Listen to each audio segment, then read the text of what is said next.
भगवान का जो नाम है, भगवान का जो उच्चारण है, शिव नाम, पंचाक्षर मंत्र नमः शिवाय, षडाक्षर मंत्र ओम नमः शिवाय, श्री शिवाय नमस्तुभ्यम, ये शंकर भगवान के जितने जितने नाम हैं ये अमृत के तुल्य,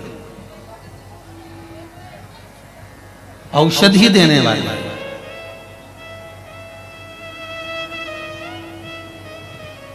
एक बात हम कहना चाहेंगे, आप लोग अगर स्मरण किए होंगे, जब बहुत शरीर में ताप पड़ रहा हो, बहुत बुखार आ रहा हो, डॉक्टर अपना काम करे, वो डॉक्टर का काम है। दवाई देना डॉक्टर का काम है, वो दवाई भी देगा, औषधि भी देगा।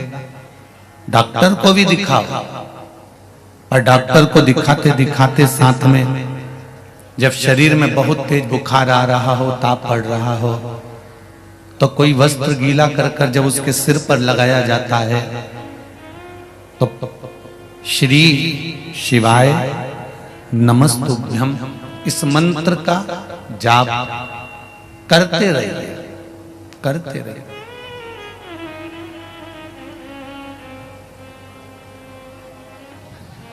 औषधि का कार्य करेगा।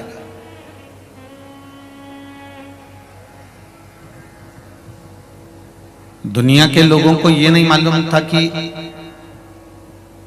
जिस बेलपत्री को हम भगवान शंकर पर समर्पित कर रहे हैं, यह बेलपत्री भी एक औषधि है।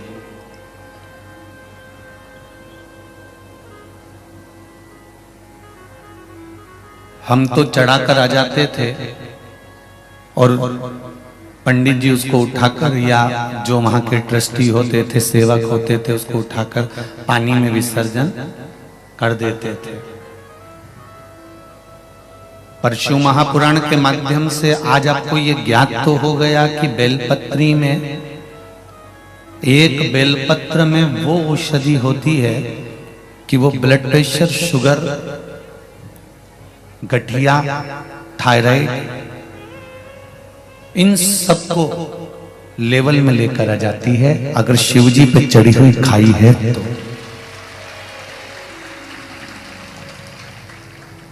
पहले लोगों ने बहुत हंसी करी कि बेलपत्र खाने से कोई रोग मिटता है, बेलपत्र खाने से कोई, बेलपत्र शिवजी पे चढ़ी हुई खाने से क्या रोग समाप्त होगा। पर ये पर्चे जो ढेर सारे लोग भेज रहे हैं, इनको आप जब पढ़ेंगे, हम इन पर्चों को लेकर नहीं जाते। ये पर्चे सागर के पर्चे सागर में ही रहेंगे, जहां कथा करने जाते हैं वहां के पर्चे वहीं छोड़ देते हैं, और आप उस पर्चे को यहाँ से लेकर जाकर पढ़ाई कर सकते हो। उसमें मोबाइल नंबर भी देते हैं, आप उनसे बात भी कर सकते हो कि आपने ये पत्र लिखा था और आपको ये फायदा हुआ था।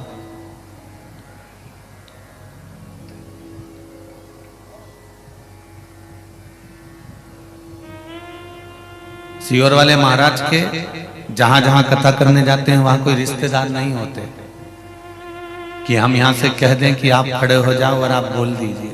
और हमको तो वो तुम्हारा भाग्य लिखना भी नहीं आता कि पर्चे पर हम लिख के बोल दें कि आप वहां से आए हो या यहां से आए हो। हमको मालूम भी नहीं, हम तो आपके जैसे। लिखा हुआ बाचते हैं तो केवल शिव महापुराण का बाचते हैं कि पुराण में लिखा है कि एक बेलपत्र का जो पत्ता है वो शिव को समर्पित कर देने के बाद, जैसे सत्यनारायण भगवान का प्रसाद अलग से कर रख दो और सत्यनारायण जी के सामने रख दो, पंचामृत सत्यनारायण जी के सामने रख दो और अलग से रख दो, जो भगवान के सामने सत्यनारायण का भोग लगा होगा उस प्रसाद में स्वाद आ जाएगा। घर में कद्दू की सब्जी, घर में काशी फल की सब्जी, कद्दू की सब्जी, घर में आलू की सब्जी, घर में मिक्स वेज की सब्जी मिलाकर राम भाजी घर में बनाकर कितनी भी खाकर देख लेना, स्वाद नहीं आएगा। पर माता रानी का भंडारा चल रहा होगा, राम जी का भंडारा चल रहा होगा, उस भंडारे के भोजन में स्वाद आएगा। कभी भंडारे की पूड़ी और सब्जी खाकर देखना, खाइए। कभी भंडारे की पूड़ी और सब्जी खाकर देखना, पूड़ी भी उंगली के बराबर तो मोटी, और तुम्हारे घर में बनती है एकदम पतली। उंगली के बराबर पूड़ी मोटी और सब्जी का छिलका भी नहीं उतरा होता है, उसमें नमक का भी ठिकाना नहीं होता है, मिर्ची भी पता नहीं होती है कहां गई, पर वो सब्जी भगवान को भोग लग जाती है, इसलिए उसका स्वाद बढ़ जाता है। उस सब्जी और पूड़ी का स्वाद बढ़ जाता है। उसी तरह जब एक बेलपत्र हम शंकर भगवान को समर्पित करते हैं और शिव जी को जब वो चढ़ जाती है तो बेलपत्र बेलपत्र नहीं रहती, वो औषधि बन जाती है, और वो औषधि हमारे जीवन में सुख का अनुभव करवा देती है। ये बेलपत्री का सुख है। एक बेलपत्र, पहले बहुत लोग हंसे कि बेलपत्र खाने से कोई रोग मिटता है। फिर कई डॉक्टरों ने अपना अपना रिसर्च निकाला, और रिसर्च निकाल कर भी उन्होंने ध्यान लगा कर देखा कि सियोर वाला महाराज इतना छाती ठोक के चिल्ला चिल्ला के पूरे मंच से कहता है कि बेलपत्र खाने से रोग मिटता है, तो उन्होंने फिर औषधियां निकालना प्रारंभ करी। तब उनको भी ज्ञात हुआ कि बेलपत्री में वो सुख है कि वो सारी बीमारियों को लेवल में लाकर छोड़ सकता है। फिर लोगों से कहा कि रुद्राक्ष का जल पीना प्रारंभ करो,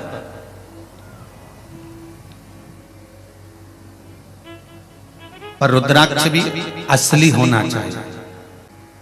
आपको बीच बीच में कहा कि रुद्राक्ष का जल पीना चाहिए। अगर कैंसर जैसी रोग बीमारी है, ब्लड प्रेशर जैसी बीमारी है, या आपका डायलिसिस चल रहा है, या आपका लीवर किडनी गड़बड़ हो गया है, तो जो रुद्राक्ष आपको कुबेरेश्वर धाम से मिला हो, अभी तो खैर बंद है, पर मिला हो और हो तो उसका जल ताम्र पात्र में उस रुद्राक्ष को डालकर पानी सुबह सुबह उसका 2 चम्मच 3 चम्मच दिन भर में 2-2 चम्मच पीना प्रारंभ करिए। आपको जीवन में सुख का अनुभव होगा, आनंद का अनुभव। एक रुद्राक्ष, भले दुनिया के लोग कहते हैं कि 2 रुपया के रुद्राक्ष के चक्कर में लोग सियोर वाले महाराज के चक्कर में पड़े हैं, या वहाँ रुद्राक्ष बांट रहे हैं, या ये बेलपत्री का ये कोई फल होता है क्या, उसका कोई प्रतीक, इसका कोई आनंद होता है क्या। पर मेरा तो निवेदन है, विश्वास कर कर उस परमात्मा पर अगर कोई कुछ पीता भी है ना, मीराबाई के सामने जहर का प्याला आ गया और मीरा ने भगवान के सामने रखकर कह दिया, ले ठाकुर आरोग ले। मीरा को क्या मालूम था जहर था, मीरा को परमात्मा पर विश्वास था, और मीराबाई ने जो पात्र भगवान को दिया और भगवान से कहा पालो, मीरा को तो लगा खीर है, भगवान का प्रसाद हो गई। उसका प्रसाद समझकर जब मीराबाई ने खीर पी तो वो अमृत बन गई। ये प्रसाद पर भी तो बल होता है।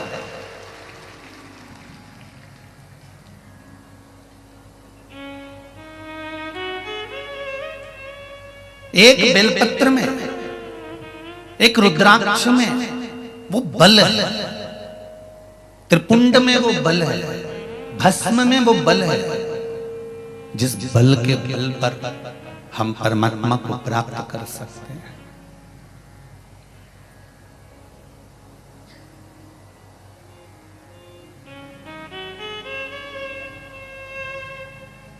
ब्रह्म कुमारी आश्रम के अंतर्गत ब्रह्म कुमारी की दीदियां हमको बताती हैं कि शिव एक बिंदु है।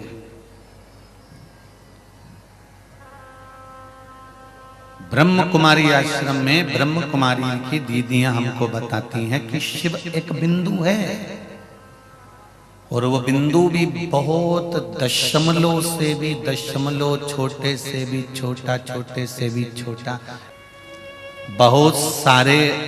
अगर बिंदुओं का दर्शन करना हो ना, तो उसके लिए भी एक रेजर आता है, उस रेजर को घुमाया जाता है तो सूर्य की किरणों से, और सरल भाषा में समझ लो, तुम्हारे यहाँ कांच है, दर्पण है, धूप में खड़े होकर छांव की ओर दर्पण को करोगे तो धूप की जो रोशनी है उसमें बहुत बारीक बारीक बारीक बारीक बच्चे लोग देखते हैं, उसमें कण आते हैं, हवा।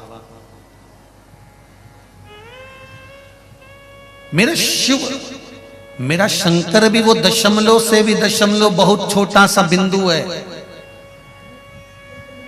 इसलिए बारंबार कहा जाता है कंकर में, जम के बोलो जरा, कंकर में शंकर है। हर हर महादेव घर घर, केवल हर हर से मतलब नहीं है, घर घर महादेव। प्रत्येक घर के अंदर महादेव है। भले तुम्हारे यहाँ शिवलिंग हो ना हो, पर अगर छोटा सा भी कण का मात्र भी अगर कोई बिंदु तुम्हारे दरवाजे पर है, तुम्हारे यहाँ जितने मनुष्य निवास करते हैं, जितने भाई बंधु कुटुंब परिवार वाले रहते हैं, ये सब शिव ही तो है।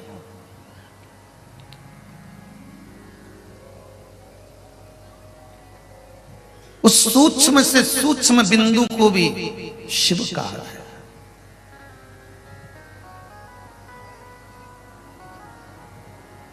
उसकी पहचान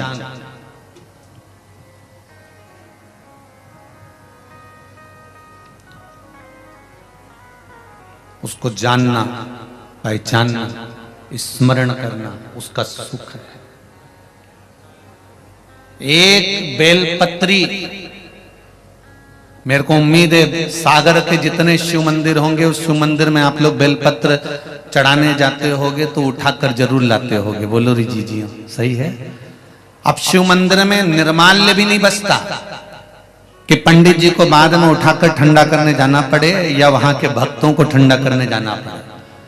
पहले शिव मंदिरों में इतना जल पड़ा होता था, पर अब लोग शंकर के मंदिर में अगर पूजन करने जाते हैं तो सबसे पहले झाड़ू पोछा लगाते हैं, उसके बाद भगवान की आराधना करते हैं, उसके बाद भगवान की आराधना करते हैं। क्योंकि लोग कई पंडितों ने तो हमारे को पत्र लिखकर भेजे हैं, गुरुदेव ब्राह्मणों ने, कि आप ऐसा बोल दो मंच से कि शंकर भगवान के ऊपर कम से कम एक बेलपत्र तो छोड़ दिया करो।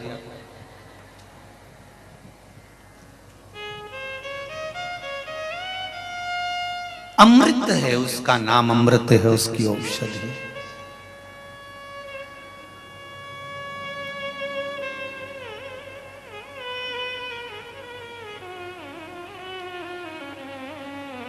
रुद्राक्ष भले आपको नहीं मिला हो, जिनको मिला उनको मिल गया, नहीं मिला हो, पर कभी तो जब योग लगेगा तब बांटेंगे, पर आपको प्राप्त होगा उस रुद्राक्ष का, उस बेलपत्र का। शिव पे चढ़े हुए उस बेलपत्र के महत्व को समझना है हमको। राम जी ने भगवान शंकर का धनुष माता जानकी के स्वयंवर में तोड़ा था।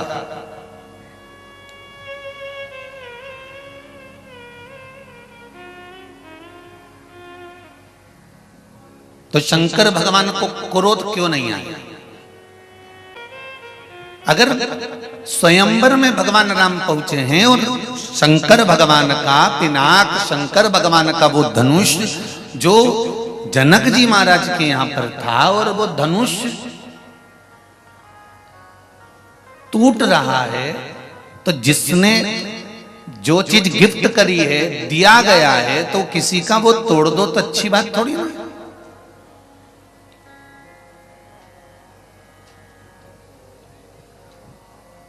मेरी जीजियों और मेरे भाई, एक बात ध्यान रखना, इंगेजमेंट की जो अंगूठी होती है, सगाई की जो अंगूठी होती है ना, सारी अंगूठियां टूट जाए पर वो अंगूठी मत तोड़ना, और सारी उतर जाए पर वो मत उतारना। तुमने अगर वो उतार दी तो जगदम्बा तुम पे भारी हो जाएगी, और जगदम्बा ने उतार दी तो भेरू भारी हो जाएगा। क्योंकि गिफ्ट में दिया गया है, वो एक स्नेहवश दिया गया है, वो एक प्रेमवश दिया गया है।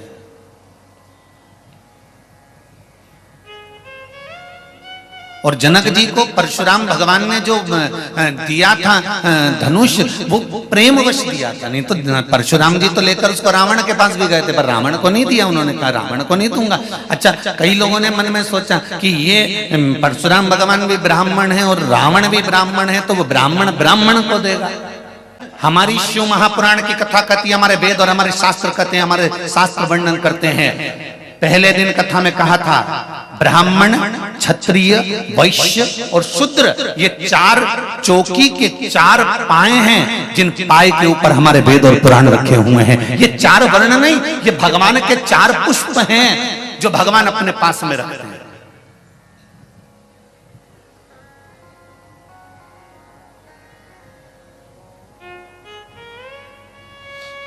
कई लोगों ने विचार करा कि परशुराम भगवान जो धनुष लेकर गए हैं वो रावण को देंगे, पर उन्होंने रावण को नहीं दिया।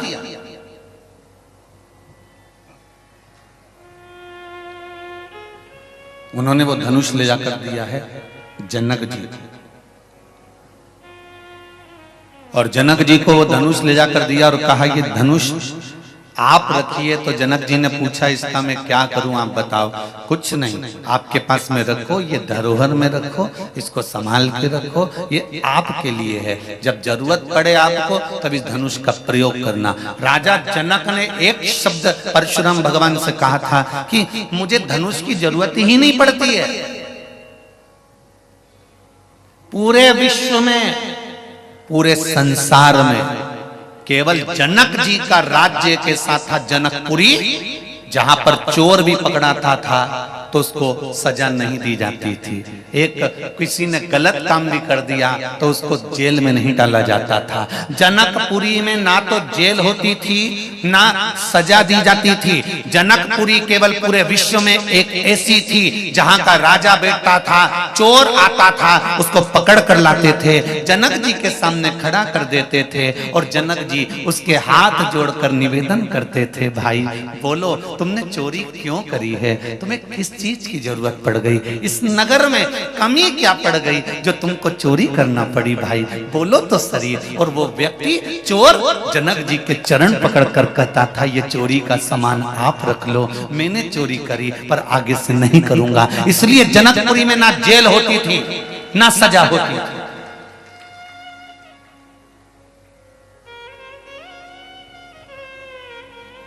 जिन सुखदेव जी महाराज ने राजा परीक्षित को श्रीमद् भागवत कथा सुनाई है,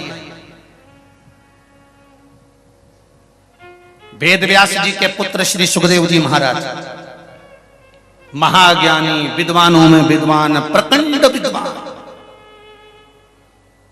जिन्होंने गर्भ में ही अपनी माता के गर्भ में बैठकर सारी कथा सुन ली थी, वो सुखदेव जी महाराज जिन्होंने अमर गुफा में तोते के अंडे से बाहर निकलकर अमरनाथ जी की कथा सुन ली थी।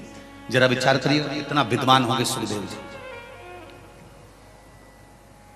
और सुखदेव जी महाराज का जन्म हुआ, जन्म होते से सुखदेव जी महाराज जाने लगे तो वेद व्यास जी ने कहा रुको, कहां जा रहे हो, पहले गुरु मंत्र लो। सुखदेव जी महाराज कहने लगे मेरे जैसा विद्वान, मेरे जैसा विद्वान, प्रखंड पंडित, विद्वानों में मैं विद्वान, श्रेष्ठ ज्ञानी, मुझे क्या गुरु मंत्र की जरूरत है, मैं तो खुद दुनिया का गुरु हूं, मुझे कोई गुरु मंत्र की जरूरत नहीं है। वेद व्यास जी ने कहा संसार में आए हो तो गुरु तो बनाना ही पड़ेगा, तो मैं किसको गुरु बनाऊं। तो जनक जी के पास वेद व्यास जी ने कहा एक काम करो, जनकपुरी चले जाओ और जनक जी को गुरु बना लो। सुखदेव जी तो ठाका लगाकर हंसने लगे। सुखदेव जी ने कहा मैं एक संत और ब्राह्मण का पुत्र और एक क्षत्रिय को गुरु बनाऊंगा, एक राजा को गुरु। जाओ यहां से, जनकपुरी जाओ। सुखदेव जी महाराज अहंकार रखकर, थोड़ा सा अभिमान रखकर जनकपुरी में चले गए और जनकपुरी में जाते सी दरवाजे पर द्वारपालों से कहा, जाकर जनक जी से कहो महाज्ञानी, महाविद्वान, वेद व्यास जी के पुत्र, महामर्तंड, बड़े आनंद का सुख देने वाले विद्वानों में विद्वान श्री सुखदेव जी महाराज आए। बोलो जनक जी को जाकर जाओ।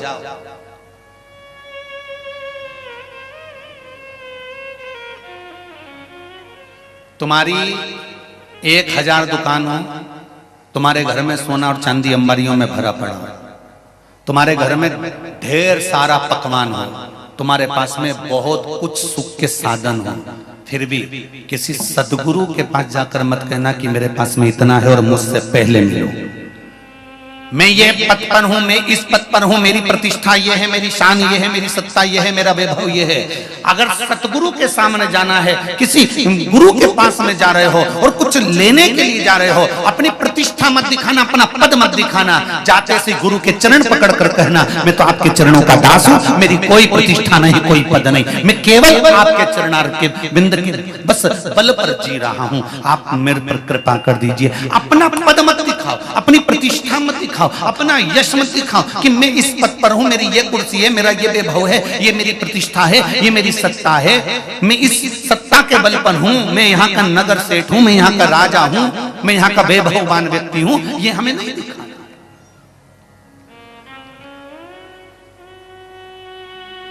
जनक जी के दरवाजे पर जाकर सुखदेव जी महाराज ने आवाज लगाई। महाविद्वानों में विद्वान सुखदेव जी आए। जनक जी के पास सूचना पहुंच गई, जनक जी नहीं आए।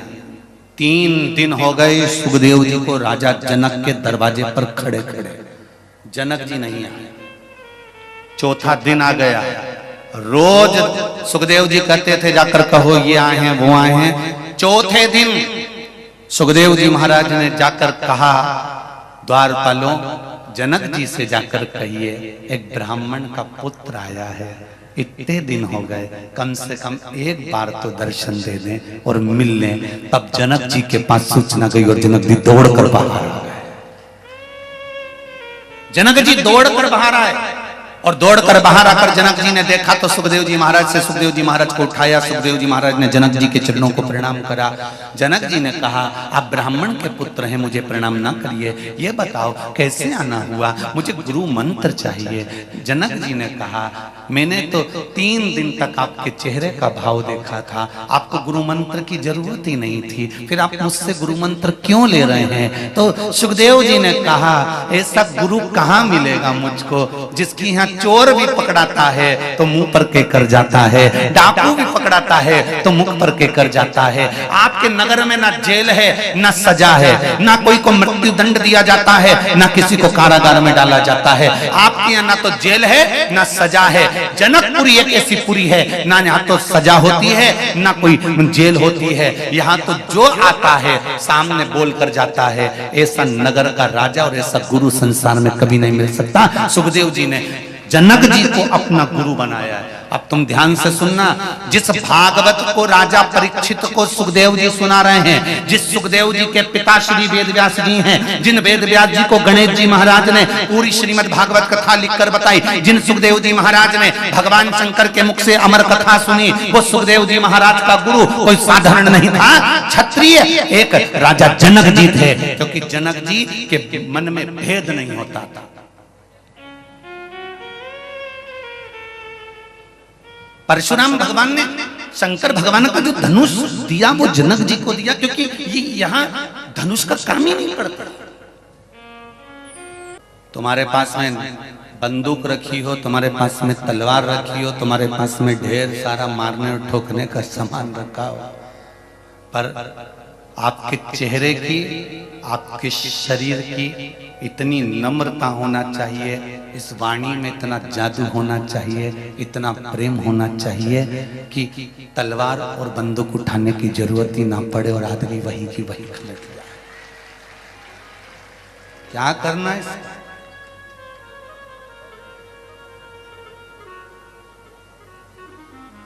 आज एक कोई मंदिर वाले बोल रहे थे कि हम गुरु जी का सम्मान करना चाहते हैं। हमारा निवेदन है आपसे, हमारा सम्मान कर कर क्या करोगे?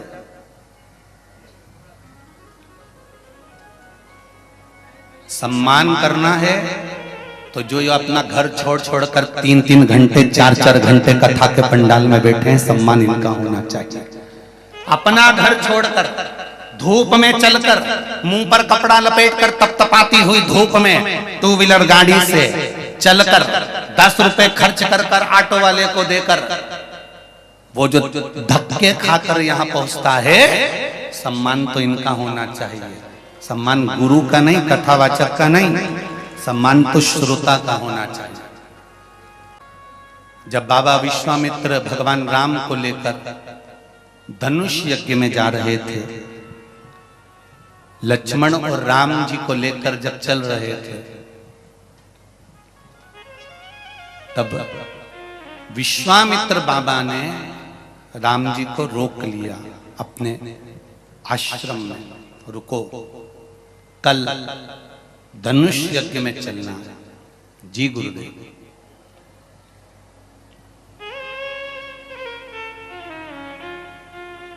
चलिए, चलोगे? हाँ गुरुदेव। तो चलने से पहले एक काम करना है। विश्वामित्र जी कह रहे हैं, गुरु बहुत लंबी सोच लेता है। गुरु की जो दृष्टि होती है वो बहुत लंबी होती है, बहुत लंबी।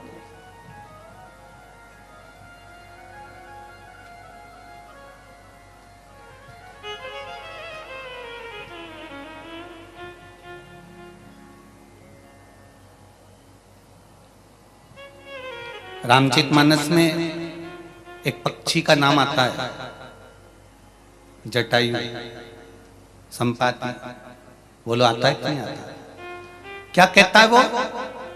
पक्षी कह रहा है, जटायु कह रहा है, गिद्ध कह रहा है, मैं अपनी दृष्टि से देख रहा हूं बहुत दूर माता सीता एक वृक्ष के नीचे बैठी हुई हैं।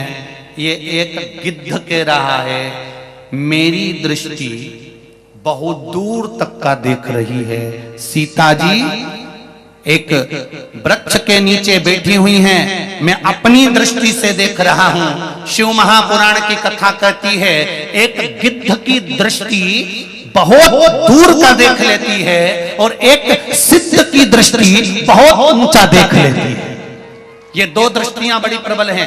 गिद्ध की दृष्टि भी बहुत लंबा देखती है और सिद्ध जो भगवान का भजन करने वाला होता है, शिव मंदिर में जाने वाला होता है, एक लोटा पानी चढ़ाने वाला, बेलपत्र चढ़ाने वाला, शंकर का अनुमोदन करने वाला, पशुपति व्रत करने वाला, संकट सोमवार करने वाला, सोमवार का व्रत करने वाला, प्रदोष का व्रत करने वाला, एकादशी का व्रत करने वाला, भगवान का भजन करने वाला, स्मरण करने वाला, भगवान की भक्ति में डूबने वाला साधारण नहीं रहता, वो सिद्ध हो जाता है और उसकी दृष्टि बहुत लंबा देख लेती है कि वहां ये होने वाला, ये सिद्धता है।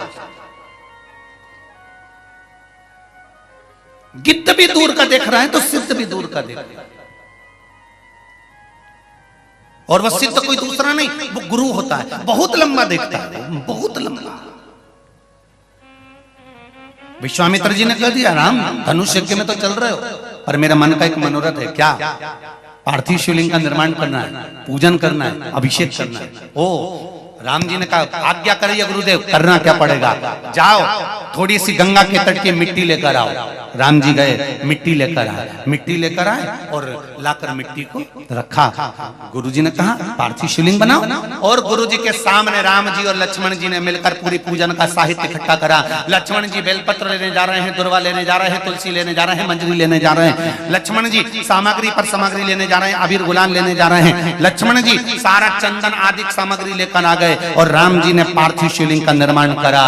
विश्वामित्र जी मंत्र पर मंत्र बोल रहे हैं और ब्राह्मण गुरुजन ऋषिजन सब अभिषेक का रुद्राष्टाध्यायी से भगवान राम जी से अभिषेक करवा रहे हैं और मेरे राम जी मेरे शंकर भगवान का अभिषेक कर रहे हैं। अभिषेक करने के बाद विश्वामित्र जी ने एक बेलपत्र मेरे राघव जी के हाथ में देकर कहा, ये शंकर भगवान को समर्पित कर दो और कहो धनुष यज्ञ में जा रहे हैं, उस धनुष यज्ञ की रक्षा आपको करना है, आपको संभालना है। वो बेलपत्र का बल कितना प्रबल था। विश्वामित्र जी ने जो राम जी से अभिषेक करवाया, पार्थिव शिवलिंग का निर्माण कराकर पूजन करवाया, पूजन कराकर भगवान का आराधना कर विसर्जन कर तब विश्वामित्र जी जनकपुरी की ओर चले।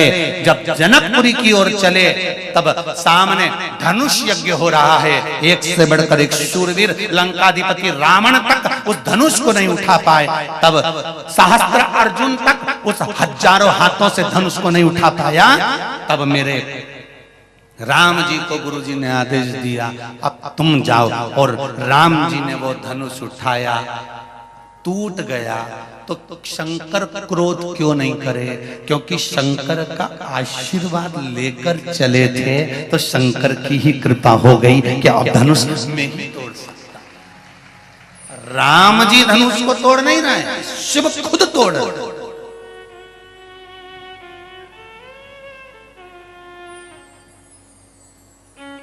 3 तुम्हारे पशुपति व्रत अच्छे हो गए। कितने व्रत अच्छे हो गए? बोलते जाओ जरा जम के। 3 पशुपति व्रत अच्छे हो गए। चौथे पशुपति व्रत में कुछ ना कुछ गड़बड़ी हो गई, कहीं जाना पड़ गया, आना पड़ गया, या रजो धर्म आ गया, या कोई तकलीफ आ गई, तो तुम दुखी मत होना। तुम्हारे व्रत अगर शंकर जी करा रहे हैं तो व्रत को तोड़वा भी कौन रहा है? जम के बोलो जरा, शंकर जी तोड़वा रहा है। देने वाला शिव है तो लेने वाला भी शिव है। व्रत शंकर भगवान करा रहे हैं, और एकाध व्रत अगर खंडित हो गया, रुक गया, टूट गया, तो वो भी जान कर कर शंकर जी करा रहे हैं, क्योंकि शिव जी को मालूम है कि तेरी समस्या विकट है, 5 व्रत में पूरी नहीं होगी। इसलिए शंकर जी ने कहा थोड़ी सी सप्लीमेंट्री लगा ले। ब्रह्मा जी ने भगवान विष्णु से कह दिया हमें ब्रह्मा बनना ही नहीं, हमें तो इस्तीफा चाहिए, हम नहीं कर रहे तुम्हारे यहाँ नौकरी। भगवान विष्णु ने पूछा हुआ क्या? शंकर भगवान का नाम कोई भी लेता है और शंकर जी वहां पहुंच जाते हैं। राजा श्वेत के मरने का समय था, अंतिम समय चल रहा था, और राजा श्वेत शंकर जी की पूजन कर रहा था। उसके मरने के समय हमने यमदूतों को भेज दिया। शंकर भगवान के गणों ने ऐसा मारा, लाल पीला करके भगा दिया। स्वयं यमराज गया, बेचारे को निपटा दिया।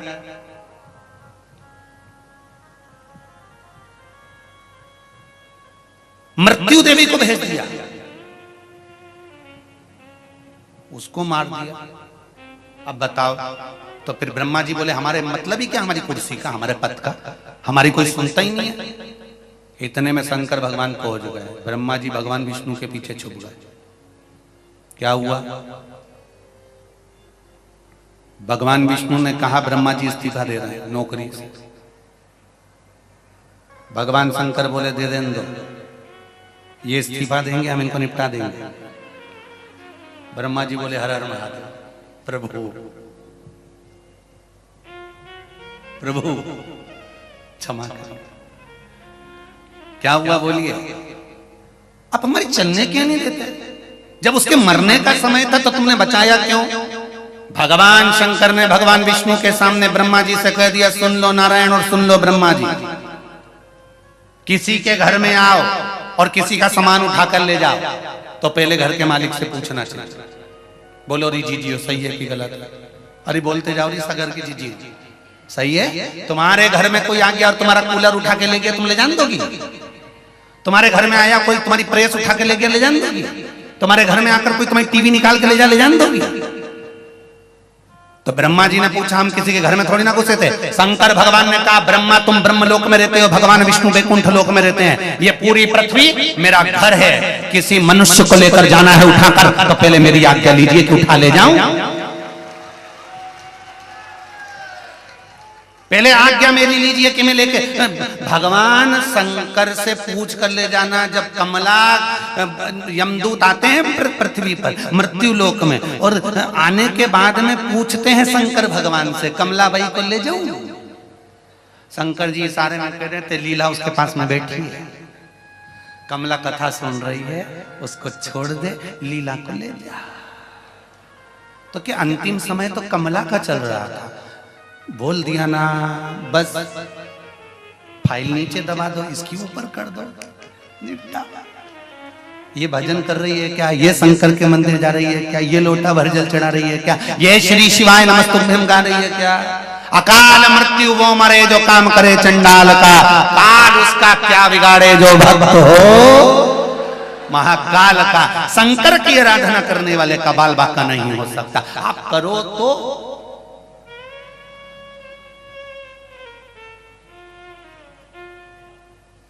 भजन करो।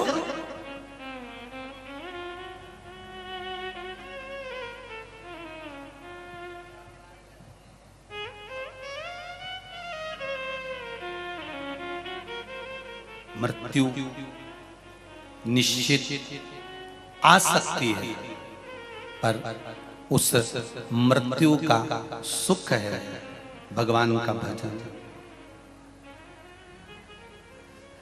भगवान का स्मरण।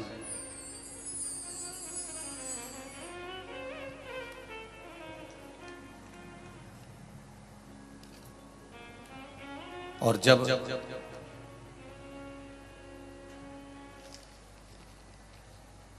भगवान शिव की भक्ति को धारण किया जाता है, शंकर का स्मरण किया जाता है, तो वो क्यों ना सुने।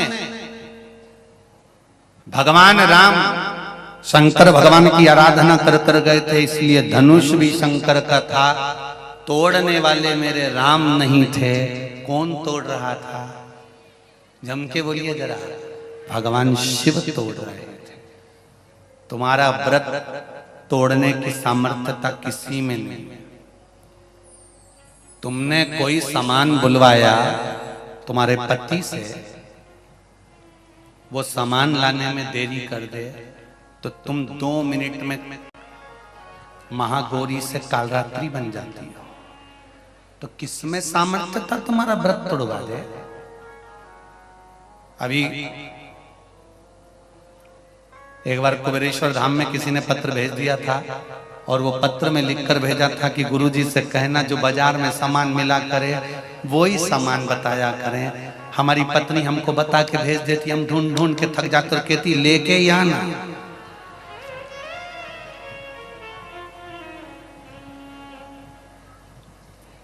ये उसी में का हाल है ना, जैसे एक सर्विस वाली पत्नी, पति भी सर्विस में था, पत्नी भी सर्विस में, पत्नी सर्विस वाले पति से कहकर जा रही है सुनो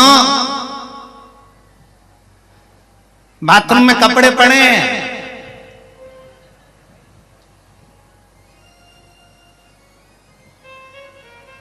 धो दोगे क्या? और नहीं तो फिर मैं आके धो दूंगी। अब पति दोनों बात समझ ले जरा अच्छे से। धो दोगे क्या? नहीं तो मैं आके धो दूंगी। अब पत्नी ने ये नहीं किया कि कपड़े धो दो, पत्नी ने कहा बाथरूम में कपड़े पड़े हैं, धो दोगे क्या? नहीं तो मैं आके धो दूंगी। अब पति उत्ती में समझ गया, बेचारा बाल्टी में डाल के उसको मालूम था कि ये कपड़े का नहीं बोल रही, धो दो का। उसको ये क्या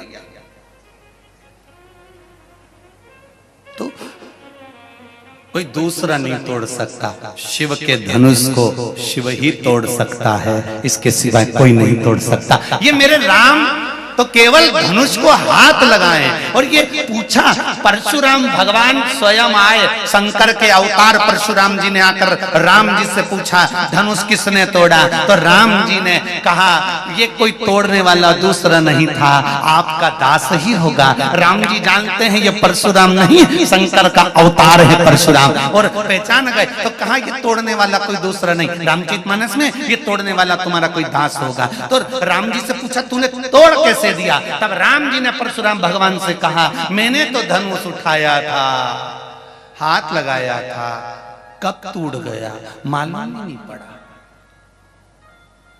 पता ही नहीं। किसी किसी की किस्मत में ही ऐसा होता है। बेचारा टीवी चालू कर रहा था, टीवी फूट गई, किस्मत में लिखा। किसी किसी कोई कोई बेचारी की किस्मत में ऐसा ही होता है। नए कप निकाले चाय के रखे और सबको चाय पिला के बाथरूम में रख के आई और एक बार में ट्रे धड़ दी। किसी किसी की किस्मत में रहता है। कोई कोई बहुत अच्छा करना चाहता है, बहुत बढ़िया करना चाहता है, पर फिर भी उसके बुरा ही हो जाता है। अब करे क्या? राम जी से परशुराम भगवान ने पूछा क्यों धनुष तुमने तोड़ा? हाँ प्रभु तुम्हारा कोई दास होगा। अच्छा तो टूटा कैसे इतना बड़ा धनुष? तो राम जी ने रामचरितमानस में स्पष्ट किया कि मैंने तो धनुष चढ़ाया था। अच्छा फिर टूटा कैसे? पता ही नहीं। राम जी खुद कह रहे मुझे ही नहीं मालूम कि टूट कैसे गया, मैंने तो केवल चढ़ाया था। तब परशुराम जी के समझ में आ गया ये धनुष राम नहीं तोड़े हैं, जिसका था उसी ने तोड़ा, उसी ने तोड़ा। मोबाइल में लॉक लग जाता है ना, तुम्हारा जो लॉक होता है तो वो लॉक कई मोबाइल में ऐसा थंब लॉक होता है, जब तक वो अंगूठा नहीं दिखाए नहीं तब तक वो खोले ही नहीं। कोई कोई के फिंगर लॉक बोलते हैं उसको, है ना। यही बोलते हैं ना, फिंगर लॉक। ऐसा हाथ लगाएगा तब जाकर वो खुलेगा, जो उंगली उसने उसमें लगा रखी वैसा उसको लगाएगा तब खुलेगा। उसी तरह ये शंकर जी का धनुष शंकर जी ने थम लगा कर रखा था, ऐसे कैसे टूट जाएगा? इतने राजा उठे, एक एक राजा उस धनुष को उठाया। मोबाइल खुला, अरे बोलो तो समी, लाख खुला, मोबाइल उठा नहीं, धनुष उठा नहीं, एक से बढ़कर एक राजा। सहस्त्रार्जुन आया, हजारों हाथों से उठाने लगा, पर थम नहीं लगा था तो नहीं उठा। रावण आया, उससे नहीं उठा। एक से बढ़कर एक वीर से वीर राजा आए, उन्होंने उठाया। जनक जी महाराज की तो आंख में आंसू थे, इनकी उम्र देख रहे हो कितनी छोटी उम्र है, इनसे कोई धनुष उठेगा? जब इतने बड़े बड़े विद्वान नहीं उठाए, पर इनको क्या मालूम था? थम तो महादेव का था, और उन्होंने बस छुआ, शंकर जी को याद किया, आप ही का दिया हुआ है, आप नहीं संभालोगे तो कौन संभालेगा? बस यही जो राम जी ने किया था अपने विवाह के समय पर, जो राम जी ने किया था सीता जी को ढूंढने के समय पर, जो राम जी ने कहा था राम राज्य स्थापित करने से पहले, वो हमको याद रखना है कि हमें बस इतना महादेव से कहना है कि ये शरीर तुमने दिया है, परिवार तुमने दिया है, अगर तुम ही ना संभालोगे तो कौन संभालेगा? कौन संभालेगा?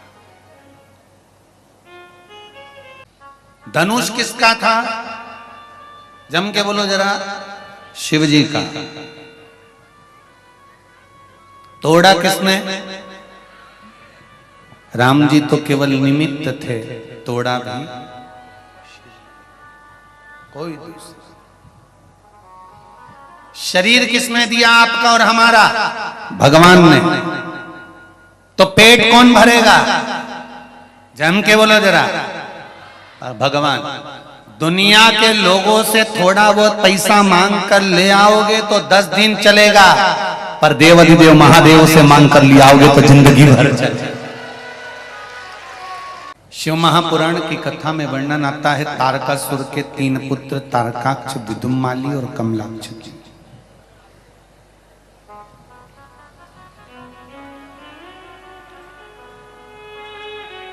इन तीनों को मारने के लिए भगवान शंकर पशुपति नाथ बने थे। बोल पशुपति नाथ भगवान की। शिव जी का एक नाम है पशुपति नाथ। पशुपति व्रत करने वाले लोग, मेरे बहन, मेरे भाई लोग, बच्चे स्मरण में रहे कि जिस दिन आप पशुपति व्रत उठाएं, सुबह के समय पर जो थाली पूजन की लेकर जाएं, पशुपति नाथ के 5 व्रत होते हैं, छठा नहीं होता। कितने होते हैं? 5। पहले व्रत में थाली लेकर जब सुबह के समय पूजन करने मंदिर जाएं, अभिषेक पूजन कर कर बाबा से विनती कर कर आए, वही थाली में सामान उतना लेकर जाना कि शाम की पूजन भी हो जाए।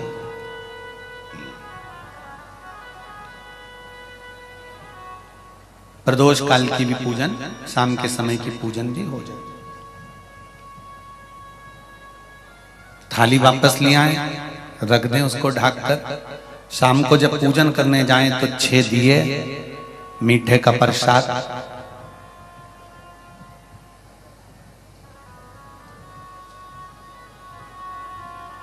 पति पत्नी अगर दोनों पशुपति व्रत कर रहे हैं तो दोनों की थाली अलग जाना चाहिए, दोनों का प्रसाद अलग जाना चाहिए। कढ़ाई में से प्रसाद के 2 हिस्से नहीं होना चाहिए।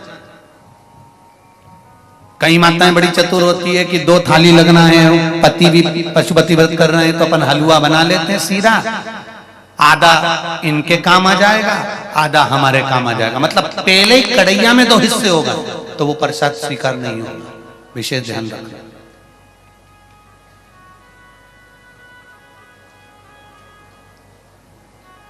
फिर पत्नी अपने पूजन के लिए हलवा बना ले, सीरा बना ले, पति अपने प्रसाद के लिए खीर बनवा ले, या कोई दूसरा मीठा कुछ बनाना हो तो वो बना लो। पर जो प्रसाद कढ़ैया में अगर सीरा बनाया है, हलवा बनाया है या खीर बनाई है, तो ये हिसाब से नहीं बनना चाहिए कि इनके भी काम आ जाएगी और अपने भी काम आ जाएगी। तो मतलब प्रसाद के 2 हिस्से आपने उसी समय पर कर दिए, तो वो व्रत की स्वीकृति नहीं है। इसका विशेष ध्यान रखना।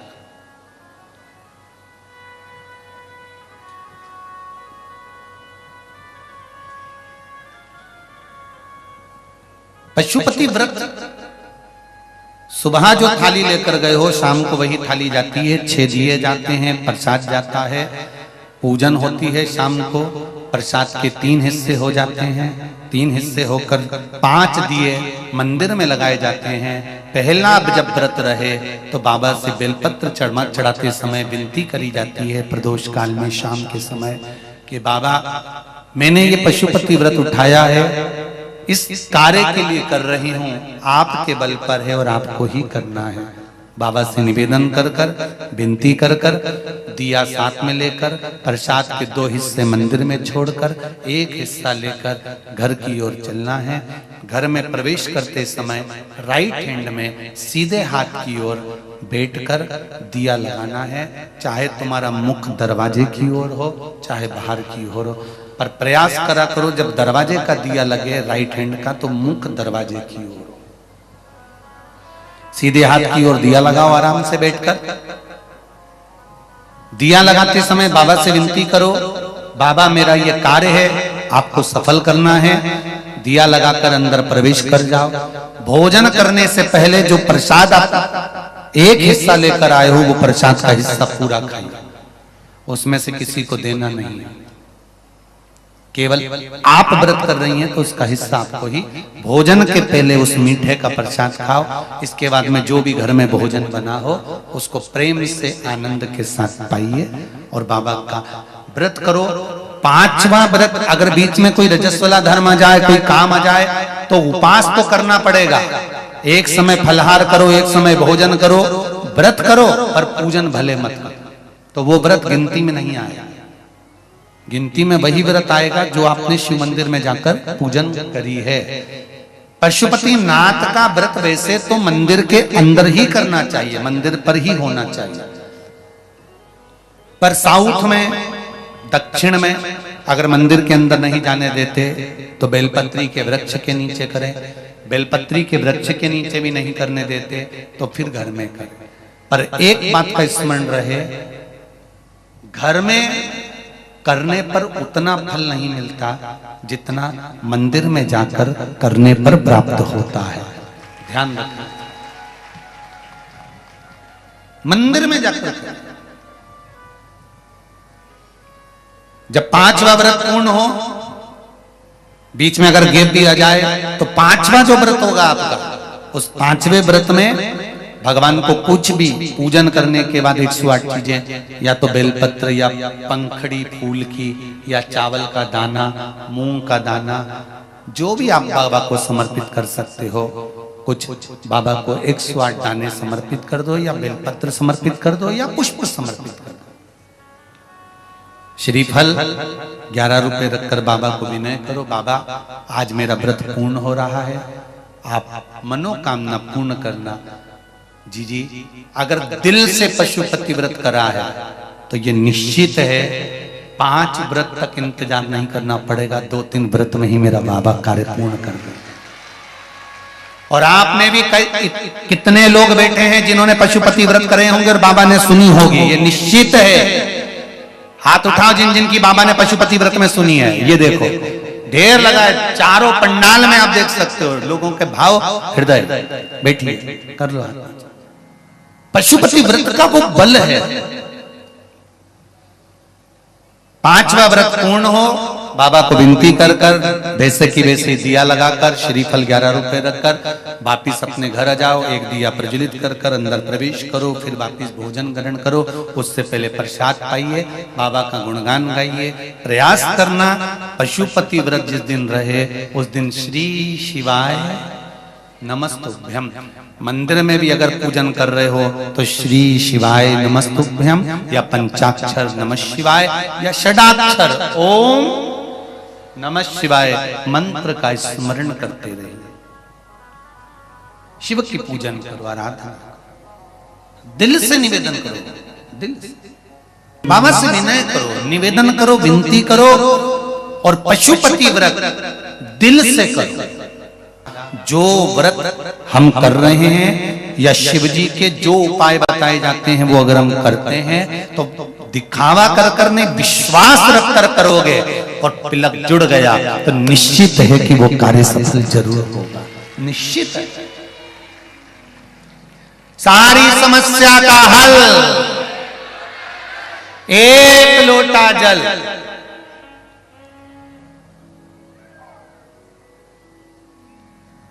कलयुग नहीं, शिव युग है ये।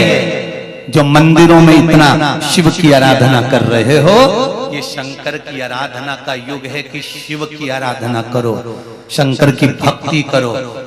और जो दुनिया नहीं दे सकती वो मेरा देवाधिदेव महादेव देता है, और वो देता है तो कहता नहीं।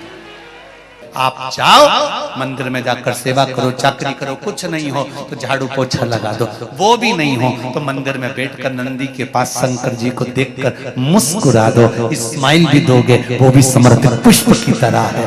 उससे निवेदन तो बोलो और बन सके योग साधना कर कर, तप साधना कर कर, योग साधना कर कर आप योगी नहीं बन सकते, मत बनो, पर किसी की सहायता कर कर उपयोगी बन जाओ। किसी की सहायता कर, योगी नहीं बनना है हमको, उपयोगी बनना है, कुछ किसी के लिए अच्छा हो सकता है कर। तारकासुर के 3 पुत्र तारकाक्ष, विदुम्माली और कमलाक्ष की ये तीनों के प्राण छूट गए, तीनों मर गए। और इनके मृत्यु के पश्चात जो भगवान शंकर का एक स्वरूप उत्पन्न हुआ है वो पशुपतिनाथ का स्वरूप उत्पन्न हुआ।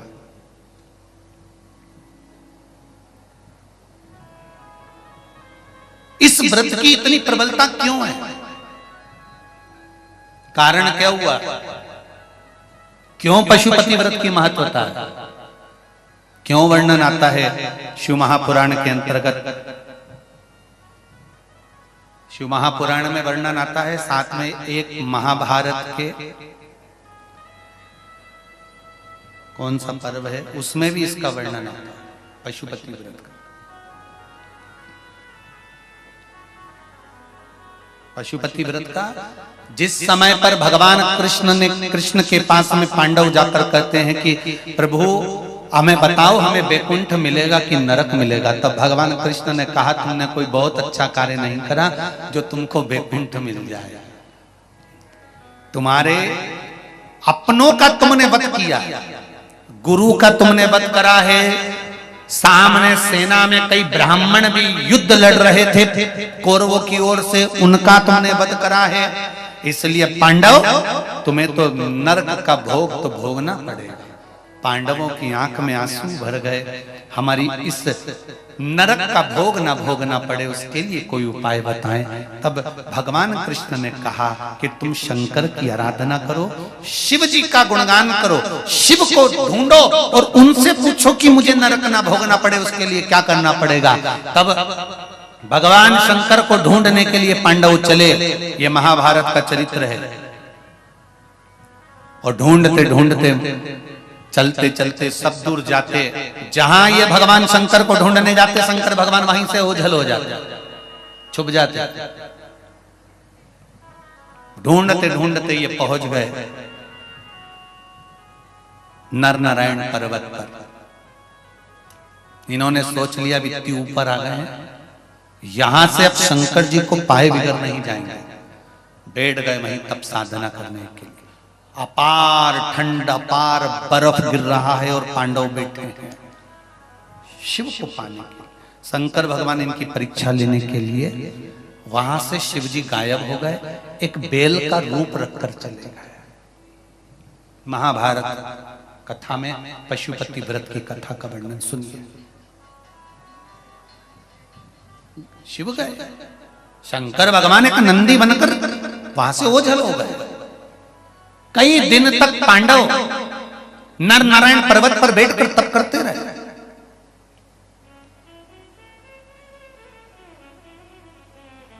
बैठे आए भगवान शंकर, भगवान शिव बेल का रूप लेकर आए, नंदी का रूप लेकर आए, और नंदी का रूप लेकर आकर भगवान शंकर उनके सामने प्रकट हो गए। प्रकट होने के बाद शंकर भगवान वहां से जाने लगे, एक कंदरा में समाने लगे। तब पूंछ पकड़कर भीम ने शिव जी को खींचना चाहा। शंकर भगवान का ये शीश वहां भीतर की भीतर रहकर टूटकर दूसरी जगह चले गया।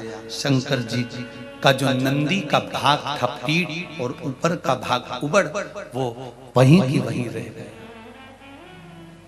तब अर्जुन ने आवाज लगाकर कहा, मेरे कृष्ण की आन है शिव जी, आप आओ तो सरी।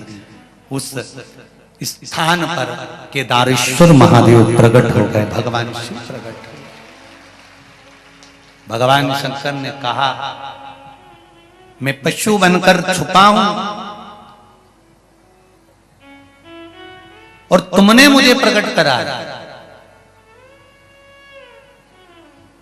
तुमने मेरी प्राकट्यता करी है, आज मेरा दर्शन तुमको हुआ है। इतने दिन तक तुम धारण कर कर बेलपत्र चढ़ाते थे, दीप लगाते थे, मेरी आराधना करते थे।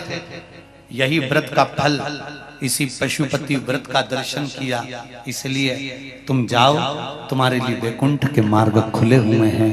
पर एक बात याद रखना, थोड़ी देर के लिए तुम्हें नरक का भोग तो भोगना पड़ेगा, क्योंकि तुमने अपने हाथों से कर्म बेकार करा। शिव की आराधना करना चले। पशुपति व्रत का प्रमाण कितना प्रबल है। शंकर भगवान पशु बनकर देवताओं के हित के लिए तारकाक्ष, विदुमाली और कमलाक्षकी को मारते हैं। माता पार्वती उनके वियोग को देखकर रोती हैं, बिलखती हैं, आंखों से आंसू माता पार्वती के बह रहा है। माता पार्वती के नयनों से अश्रु बह रहे हैं।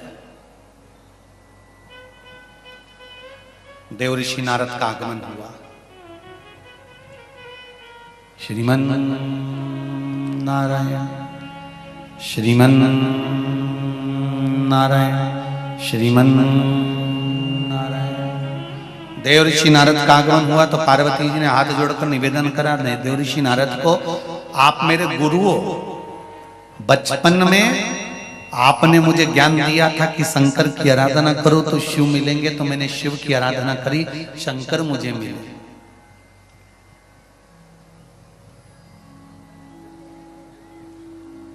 ना जाने कितने सोमवार के व्रत करे तब पार्वती जी को शंकर जी मिले। और यहाँ जितनी माताएं बैठी हैं और जितनी आस्था चैनल पर या फेसबुक यूट्यूब पर सुन रही हो, तुमने भी कोई कम व्रत नहीं करे जो तुमको ऐसे शंकर मिले। तुम्हारे भी व्रत कम नहीं होंगे जो इतने शिव जी मिले और तुमको यहाँ कथा में गाड़ी पे लेके आए हो बिना गिराए। ये शिव की कृपा है।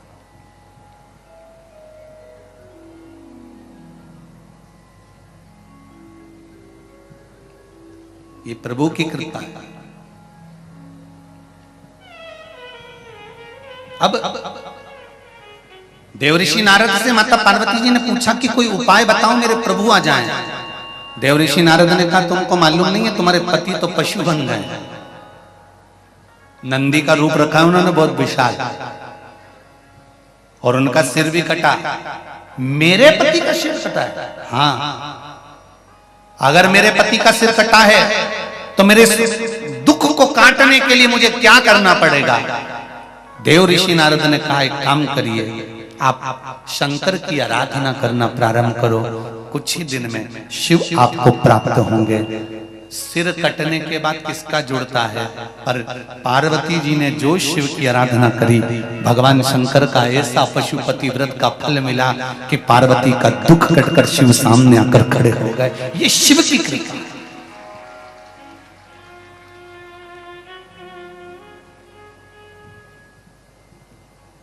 समस्या अगर विकट है तो घबराना मती।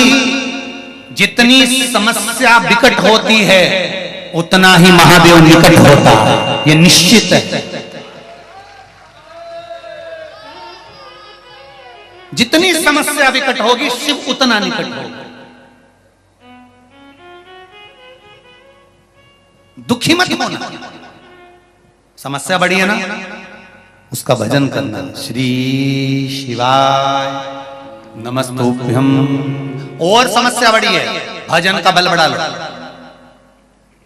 समस्या और ज्यादा बड़ी है तो शंकर जी के मंदिर में, जैसे डॉक्टर कहता है 3 टाइम गोली खाओ, समस्या बड़ी हो तो शंकर के गुणगान 3 बार गाना प्रारंभ कर दो, सुबह दोपहर शाम 3 टाइम गोली खाओ, आराम लगना प्रारंभ हो जाएगा।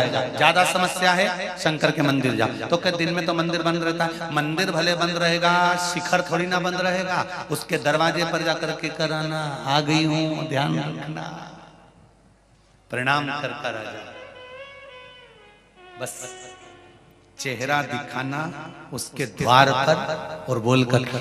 डॉक्टर भी कहते हैं सुबेरे सुबेरे ये दवाई पी लेना, शाम को ये गरारा कर लेना, सुबेरे ये दोपहर में ये दवाई खा लेना, बस। हमारे मोहन भैया केसरवाणी भी पूछ रहे थे, हमारा गला बैठ गया चिल्ला चिल्ला के, हम तो कथा भी नहीं बाँचे गुरुजी, तो हमारी गला खोलने की कोई दवाई है? हमने कहा एक ही दवाई है, एक लोटा, बस जाओ चढ़ाओ आचमन करो वापिस आ जाओ। अब क्या दवाई?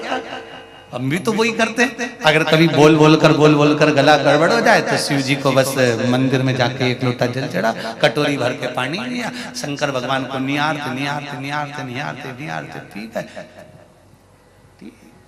करना क्या उसमें?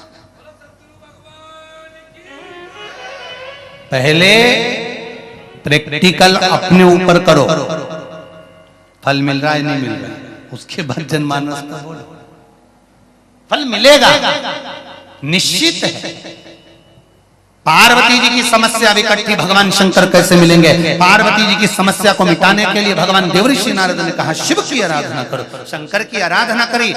आराधना करते करते करते करते प्रदोष का समय आ गया। प्रदोष का समय आया, माता पार्वती ने आराधना में देरी नहीं करी। भगवान को रिझाने के लिए, जो माता पार्वती भगवान शंकर को रिझाने के लिए जो भोग बनाती थी, प्रसाद बनाती थी, वही पार्वती जी ने प्रसाद का निर्माण करा।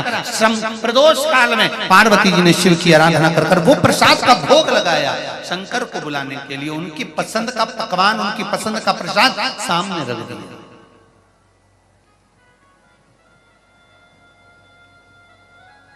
इसीलिए पशुपति व्रत में शाम के टाइम पर प्रसाद की महत्व है। बहुत समस्या है, बहुत टेंशन है, शंकर के मंदिर में थोड़ी देर जाकर बैठो, प्रयास करो, षडाक्षर मंत्र ओम नमः शिवाय, पंचाक्षर मंत्र नमः शिवाय, श्री शिवाय नमस्तुभ्यं, मंत्र स्मरण में डूब।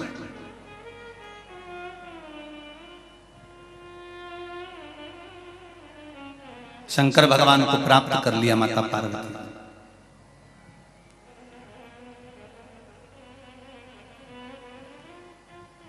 पार्वती जी ने पूछा प्रभु ऐसे कौन से असुर थे राक्षस जिनका संहार करने के लिए आपको पशु बनना पड़ा?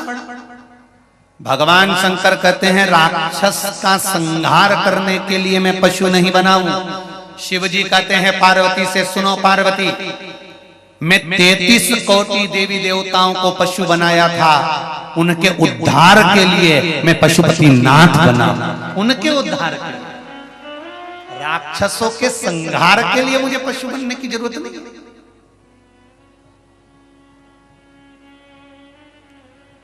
मैं तो उद्धार के लिए। और ये पशुपति जो व्रत है ना, हमको तो लगता है ये संपूर्ण विश्व के उद्धार के लिए है।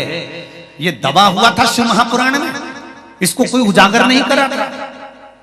श्री शिवाय नमस्तुभ्यं मंत्र दबा हुआ था शिव महापुराण में, विद्येश्वर संहिता में, इसको किसी ने उजागर नहीं करा था।